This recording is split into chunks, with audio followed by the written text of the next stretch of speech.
ஆருத்ரா மோசடி வழக்கில் ரூசோவுக்கு வழங்கப்பட்ட ஜாமீன் ரத்து செய்யப்பட்டிருக்கிறது. ஆருத்ரா கோல்டு மோசடி வழக்கில் ரூசோவுக்கு வழங்கப்பட்ட ஜாமீனானது ரத்து செய்யப்பட்டிருக்கிறது. முக்கிய செய்தியாக பார்க்கிறோம். ஆருத்ரா கோல்டு மோசடி வழக்கில் ரூசோவிற்கு வழங்கப்பட்ட ஜாமீன் ரத்து செய்யப்பட்டிருக்கிறது.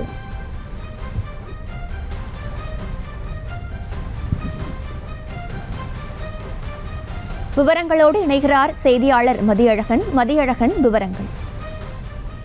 Arudra gold trading private limited என்ற தனியார் நிறுவனம் அதிக வட்டி தருவதாக கூறி பொதுமக்களிடம் முதலீடுகளை பெற்று 2438 கோடி ரூபாய் மோசடி செய்ததாக பொருளாதார குற்றப்பிரிவு போலீசார் வழக்கு பதிவு செய்தனர். இந்த வழக்கு தொடர்பாக அந்த நிறுவனத்தில் இயக்குநர்களில் ஒருவரான பாஜக நிர்வாகி ஹரீஷ், இயக்குநர்கள் பாஸ்கர், மோகன் பாபு, ரூசோ உள்ளிட்ட பலர் கைது செய்யப்பட்டனர்.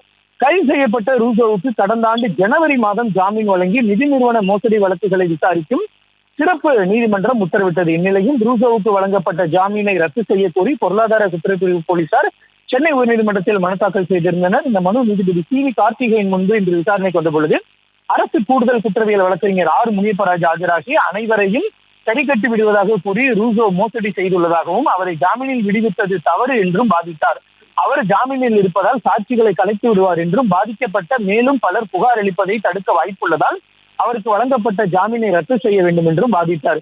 ரூசோ தரப்பில் மூத்த வழக்கறிஞர் வி ராகவச்சாரி ஆஜராகி காவல்துறையின் விசாரணைக்கு முழு ஒத்துழைப்பு வழங்கி வருவதால் ஜாமீனை ரத்து செய்யக்கூடாது எனவும் வாதிட்டார். இதனையடுத்து ரூசோவுக்கு வழங்கப்பட்ட ஜாமீனை ரத்து செய்த நீதிபதி 3 நாட்களில் விசாரணை நீதிமன்றத்தில் சரணடைய வேண்டும் என ரூசோவுக்கு உத்தரவிட்டிருக்கிறார். அவ்வாறு ரூசோ சரணடையவில்லை என்றால் அவரை கைது செய்யவும் காவல்துறைக்கு நீதிபதி உத்தரவிட்டிருக்கிறார்.